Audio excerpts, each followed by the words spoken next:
السمیع العلیم من الشیطان الرجیم بسم اللہ الرحمن الرحیم۔ درس قرآن کا آغاز سورہ بقرہ سے ہو رہا ہے۔ الف لام میم، یہ حروف مقطعات ہیں، تقریباً ہر زبان میں پائے جاتے ہیں۔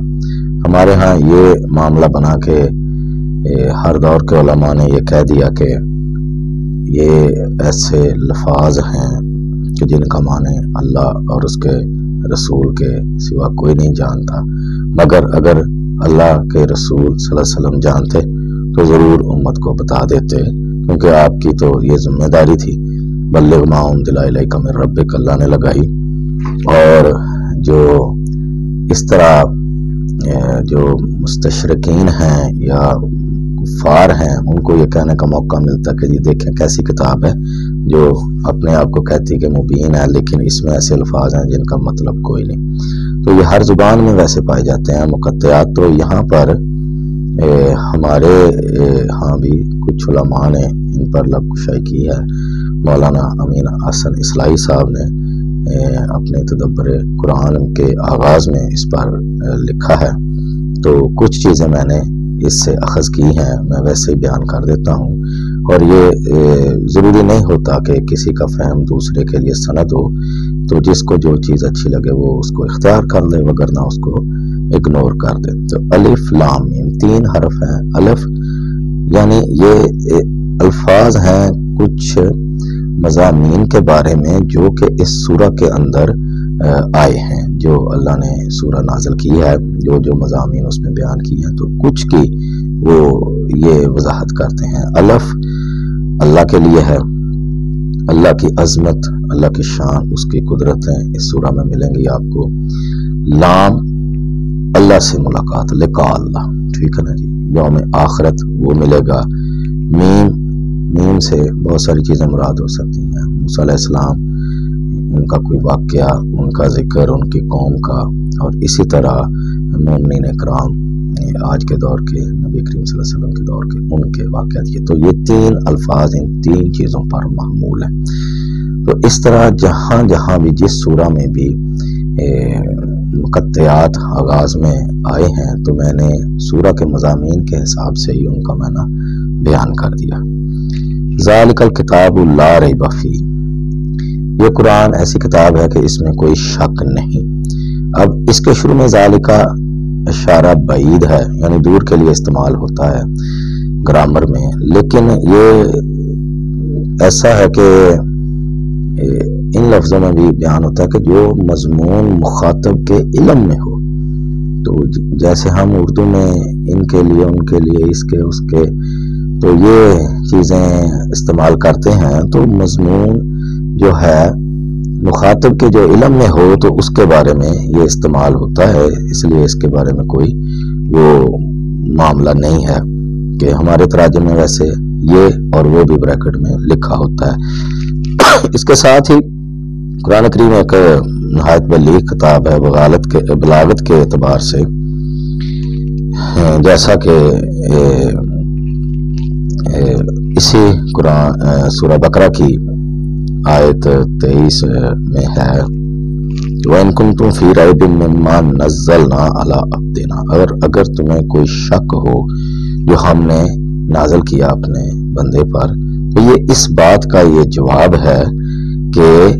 ذَلِكَ الْكِتَابُ لَا رَيْبَ فِيهِ، کہ یہ ایسی کتاب ہے کہ اس کے اللہ کی طرف سے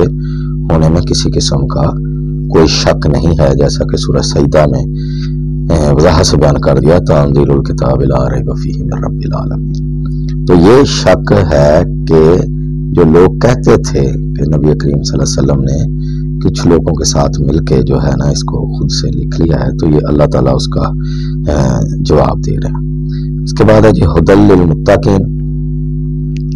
یہ کتاب ہدایت ہے متقی لوگوں کے لیے، ٹھیک ہے۔ تو کچھ لوگ سوال کرتے ہیں جن میں پہلے سے متقی ہے تو اس کی ہدایت کی کیا ضرورت ہے؟ تو اس کا جواب یہ ہے کہ یہ ایسا نہیں ہے کہ صرف الفاظ پڑھ کر اس کا ترجمہ کر کے تو سوال اٹھا دیے جائیں۔ تو قرآن ایک عظیم کتاب ہے، یہ اللہ بزرگ و برتر کی طرف سے نازل شدہ ہے، اور اس کا جو سٹائل ہے وہ عام کتابوں کا سا نہیں ہے کہ جیسے ریاضی، فزکس، کیمسٹری آپ ان کے اصول پاکستان میں لاگو کریں، افریقہ میں کریں، امریکہ میں کریں، جہاں بھی کریں تو وہ جو ہیں سائنسی مضامین ان کے نتائج ایک جیسے آئیں گے، لیکن کتاب جو ہے اللہ کی نازل کردہ قرآن، اس کا فہم جو ہے وہ اللہ نے اپنے ہاتھ میں رکھا کہ کس کو کتنا فہم دینا ہے، یہ اللہ تعالیٰ کی مرضی پر یعنی کہ اس کا انحصار ہے۔ کچھ چیزیں تو انتہائی واضح ہیں جو اللہ تعالیٰ نے کہا ہے کہ قرآن ہدایت کے لیے بالکل واضح ہے، تفہیم کے لیے اس نے کچھ چیزیں یہ ایسی چھپی ہوئی رکھی ہیں کہ جن کے لیے تدبر لازمی ہے، اور وہ کس کو کتنا علم دیتا ہے یہ اللہ کی مرضی ہے۔ حالانکہ ایک کتاب ہے، ایک زبان میں لکھی ہے، ہر ایک کو سمجھ آنی چاہیے، لیکن دیکھیں سورہ بنی اسرائیل میں اللہ فرماتے ہیں وَنُنَزِّلُ مِنَ الْقُرْآنِ مَا هُوَ شِفَاءٌ وَرَحْمَةٌ لِّلْمُؤْمِنِينَ وَلَا يَزِيدُ الظَّالِمِينَ إِلَّا خَسَارًا، کہ یہ جو ہم نازل کر رہے ہیں قرآن مومنوں کے لیے سراسر شفا اور رحمت ہے، اور ظالموں کا اس سے خسارہ بڑھتا ہے۔ اب کیسے ہو سکتا ہے کہ کتاب ہدایت کیا اور اس سے خسارہ بڑھ جائے، لیکن وہ ظالموں کے لیے۔ اور اسی طرح سورہ بنی اسرائیل کی آیت 45 میں فرمایا وَإِذَا قَرَأْتَ الْقُرْآنَ جَعَلْنَا بَيْنَكَ وَبَيْنَ الَّذِينَ لَا يُؤْمِنُونَ بِالْآخِرَةِ حِجَابًا مَسْتُورًا وَجَعَلْنَا عَلَىٰ قُلُوبِهِمْ أَكِنَّةً أَن يَفْقَهُوهُ وَفِي آذَانِهِمْ وَقْرًا، تو جب تو قرآن پڑھتا ہے تو ہم تیرے اور ان لوگوں کے درمیان جو آخرت پر یقین نہیں رکھتے ایک پوشیدہ پردہ ڈال دیتے، اور ان کے دلوں پر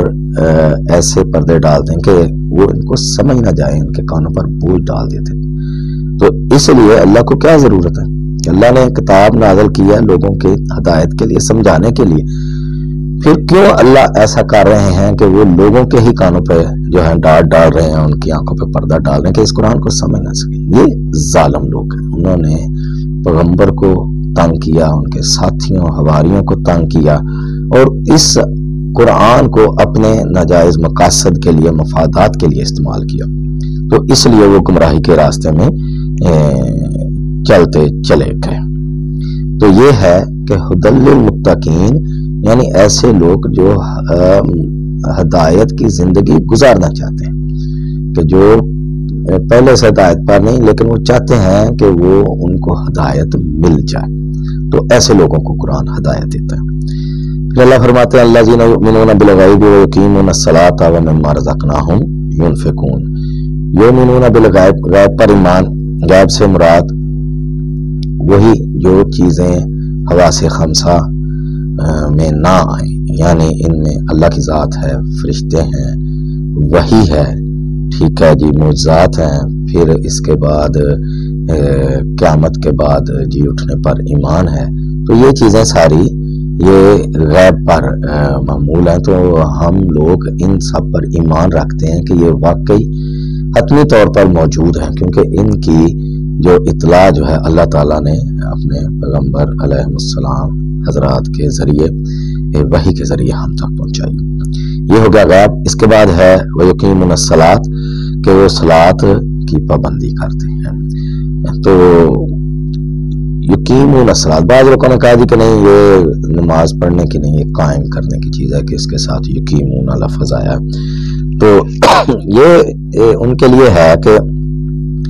زبان عربی ہے، اور جب اس کا ترجمہ کسی اور زبان میں کیا جائے گا تو وہ ان لوگوں کو جن کی زبان ہے سمجھانے کے لیے کچھ الفاظ استعمال کیے جائیں گے۔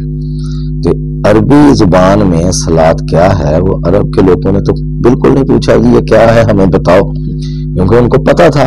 چلتا آ رہا تھا نظام۔ تو جب یہ ادھر آیا اردو میں تو اس کا ترجمہ نماز کی پابندی یا اس کا قائم کرنا کر دیا گیا، لیکن چیز یہ وہی ہے۔ اس کی میں 2-3 مثالیں آپ کو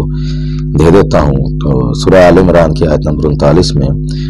ذکر علیہ السلام کے بارے میں فنادته الملائکۃ وهو قائم یصلی فی المحراب، کہ جب فرشتوں نے آواز دی تو محراب میں کھڑے نماز پڑھ رہے تھے، قائم کا لفظ یہاں آ گیا۔ پھر سورہ زمر کی آیت نمبر 9 ہے امن ہوا قانت آناء اللیل ساجدا وقائما یحذر الآخرہ ویرجو رحمت ربک، کہ بھلا وہ جو رات کی گھڑیوں میں سجدے اور قیام کی حالت میں گزارتا ہے، آخرت کا خوف رکھتا ہے اور اللہ کی رحمت کی امید رکھتا ہے۔ تو یہ دیکھیں سجدہ اور رکوع قیام یہ اپنا نماز کا ہی جز ہے، تو اس کا اللہ تعالیٰ نے آیت میں ایسے اظہار کیا۔ پھر اللہ تعالیٰ فرماتے ہیں جو لوگ یہ اب اعتراض کرتے ہیں نا یقیم ہونا قائم کرنا، تو ان کے لیے وَأَقِیمُوا وُجُوهَکُمْ عِنْدَ كُلِّ مَسْجِد، کہ ہر نماز کے وقت میں مسجد کا رخ کرو، ٹھیک ہے، یہ اس کا مطلب ہے سمجھانے کو۔ اب یہاں پر قائم اپنا چہرہ قائم کرو، اب کوئی کہے گی کیا اسٹیبلش کرو، چہرہ اسٹیبلش کرو، تو اسی طرح وَأَقِیمُوا الْوَزْنَ بِالْقِسْطِ، انصاف کے ساتھ تول لو، تو یہ سیدھی سی بات ہے، یہاں کوئی وزن قائم نہیں کرنا۔ وَأَقِیمُوا الشَّهَادَةَ لِلَّهِ، اقیمو قائم کرو، شہادت للہ، کوئی قائم کرنے کے لیے چیز نہیں، شہادت دو ٹھیک ٹھیک۔ تو یہ الفاظ کا استعمال ہوتا ہے، تو اسی طرح سے اللہ تعالیٰ نے یہ یقیمون کہا کہ یعنی کہ اس کی پابندی کرنی ہے۔ پھر صلاۃ کے بارے میں نماز، یعنی اللہ تعالیٰ نے فرما دیا ان الصلاۃ کانت علی المؤمنین کتابا موقوتا، کہ نماز جو ہے وہ مومنوں پر فرض کر دی گئی مقررہ اوقات میں، یعنی اللہ تعالیٰ نے اس کے اوقات مقرر کر دیے۔ اب یہ بھی لوگ کہتے ہیں کہ جی ہمیں تو اس کے معنی قرآن میں ان کے اوقات قرآن میں نہیں ملتے، لیکن قرآن کریم میں موجود ہے۔ سورہ طٰہٰ کی 130 نمبر آیت ہے، فاصبر علی ما یقولون وسبح بحمد ربک قبل طلوع الشمس وقبل غروبها ومن آناء اللیل فسبح واطراف النہار لعلک ترضی۔ تو اب یہ دیکھیں تسبیح ہم نے حمد و ثنا اللہ کی بیان کرنی ہے نماز کے ذریعے، تو طلوع آفتاب سے پہلے اور پھر اس کے غروب ہونے سے پہلے 2، اور دن کے کنارے زور اثر، اطراف النہار آ گیا، اور اناء اللیل رات کی گھڑیاں عشاء آ گئی۔ تو یہ 5 اوقات اللہ تعالی نے بیان کر دی ہیں۔ پھر مومنوں کی یہ خصوصیت بیان کی ہے سورہ مومنون میں، الذین هم فی صلاتہم خاشعون، کہ وہ اپنی نمازوں میں خشوع و خضوع اختیار کرتے ہیں۔ خشوع و خضوع کا مطلب یہ کہ آپ جو کر رہے ہیں وہ آپ کے علم میں ہو، یعنی آپ کو پتہ ہو آپ کیا کہہ رہے ہیں، آپ کو پتہ ہو، آپ کا فوکس نماز پر ہو، ادھر ادھر نہ ہو، آپ کو پتہ ہو آپ اللہ کے سامنے کھڑے ہیں، اور ہر شے رکوع و سجود میں آپ کیا کہہ رہے ہیں یہ آپ کو پتہ ہو۔ والذین هم علی صلواتہم یحافظون، اور جو اپنی نمازوں کی پوری پوری حفاظت کرتے ہیں، یعنی حفاظت کا مطلب کیا ہے کہ جیسے نماز کا وقت آتا تو فوراً نماز پڑھتے ہیں، اور اس کے لیے اللہ تعالیٰ نے چھٹی کسی قسم کی نہیں دی، اور کسی بھی حالت میں آگے آئے گی آیت۔ تو اس کے بعد سورہ معارج کی 23 نمبر آیت ہے، الذین هم علی صلاتہم دائمون، یعنی ہمیشہ ہی پڑھتے ہیں۔ پھر 24 نمبر آیت ہے اسی کی، والذین هم علی صلاتہم یحافظون، یہ پھر آ گیا کہ اپنی نمازوں کی پوری حفاظت کرتے ہیں۔ اس کے بعد سورہ بقرہ میں اللہ نے فرمایا حافظوا علی الصلوات والصلاۃ الوسطی وقوموا للہ قانتین، کہ تمام نمازوں کی حفاظت کرو، خاص کر درمیانی نماز کی۔ تو درمیانی نماز چونکہ جو اسلامی مہینہ ہے اور دن کا جو آغاز ہے وہ مغرب کے وقت شروع ہوتا ہے، تو یہ مغرب اور عشاء اور اس کے بعد فجر، زور اور عصر، تو اس لحاظ سے فجر جو ہے وہ درمیانی نماز بنے گی۔ تو یہ ہمیں پتہ ہے کہ اللہ تعالیٰ انسانی نفسیات سے واقف ہے کہ سو کر پھر دوبارہ اٹھنا، اور خصوصی طور پر آج کل کے دور میں جب بہت زیادہ دیر تک سویا جاتا ہے، دیر تک جاگا جاتا ہے، اور پھر اٹھنا مشکل ہوتا ہے، تو لیکن اللہ تعالیٰ نے شروع دن سے ہی ایسا پیغام دیا ہے کہ بھئی یہ درمیانی نماز فجر کی، کیونکہ اللہ کو پتہ ہے کہ سو کر اٹھ کر پھر وضو کر کے اللہ کے حضور کھڑے ہونا مشکل کام ہے، تو لیکن اللہ نے خاص حکم اسی کے لیے دیا کہ درمیانی نماز کی خاص طور پر آپ نے حفاظت کرنی ہے۔ پھر فرمایا فَإِنْ خِفْتُمْ فَرِجَالٌ أَوْ رُكْبَانًا، اور اگر تمہیں خوف ہو تو کہیں جا رہے ہو تو چاہے پیدل چلتے چلتے ہی پڑھ لو، اور چاہے سواری کے اوپر ہی بیٹھے ہوئے پڑھ لو، ٹھیک ہے نا جی، یعنی چھٹی کوئی نہیں ہے۔ اور پھر سورہ نساء میں ہے وَإِذَا ضَرَبْتُمْ فِي الْأَرْضِ فَلَيْسَ عَلَيْكُمْ جُنَاحٌ أَن تَقْصُرُوا مِنَ الصَّلَاةِ إِنْ خِفْتُمْ أَن يَفْتِنَكُمُ الَّذِينَ كَفَرُوا، اور جب سفر کے لیے نکلو تو تم پر کوئی گناہ نہیں کہ نماز میں سے کچھ کم کر دو، یعنی مختصر کر دو نماز کو، اگر تمہیں یہ ڈر ہو کہ کافر تمہیں ستائیں گے۔ تو یہ اصل میں صلاۃ خوف ہے، یہ سفر کی نماز نہیں، اس کو سفر کے لیے بنا دیا گیا۔ تو آج کے دور میں تو سارا جو علاقہ ہے، مطلب ملک ہے کوئی اسلامی ہے، تو اس میں تو کسی بلکہ غیر ممالک میں بھی کسی قسم کی کوئی پابندی نہیں ہے، تو آپ کہیں بھی نماز پڑھ سکتے ہیں۔ آپ کے لیے مساجد دستیاب ہیں، پانی کا انتظام اچھے سے موجود ہے۔ تو یہ اصل میں صلاۃ خوف تھی کہ اگر آپ کو ڈر ہو کہ دشمن آپ کو ستائے گا تو آپ اس میں سے مختصر کر دو۔ لیکن آج کل چونکہ امن کا ماحول ہے، آپ یہاں سے کراچی جائیں جہاز میں، پشاور جائیں ٹرین میں، لیکن آپ کو پورا وقت ملتا ہے، امن ہے، تو اس لیے پوری نماز پڑھنی چاہیے۔ پھر اللہ تعالیٰ نے سورہ بنی اسرائیل میں فرمایا وَلَا تَجْهَرْ بِصَلَاتِكَ وَلَا تُخَافِتْ بِهَا وَابْتَغِ بَيْنَ ذَلِكَ سَبِيلًا، اور نہ اپنی نماز زیادہ بلند آواز سے پڑھو اور نہ ہی بالکل آہستہ، بلکہ درمیان کا راستہ اختیار کرو۔ تو یہ سارے مقام قرآن کریم میں جو ہم نے جن کی وضاحت کی ہے، تو یہ نماز کی اہمیت، اس کی افادیت سے بارے میں ہے۔ تو ان کی متقی لوگوں کی تیسری صفت جو بتائی گئی ہے وہ یہ ہے کہ اپنے رزق میں سے وہ اللہ کی راہ میں خرچ کرتے ہیں۔ تو اس طرح سے یہ سورہ آگے بھی ہم چلیں گے، تو آج کے لیے اتنا ہی کافی ہے۔ تو یہ قرآن ہدایت ہے، یہ شفا ہے،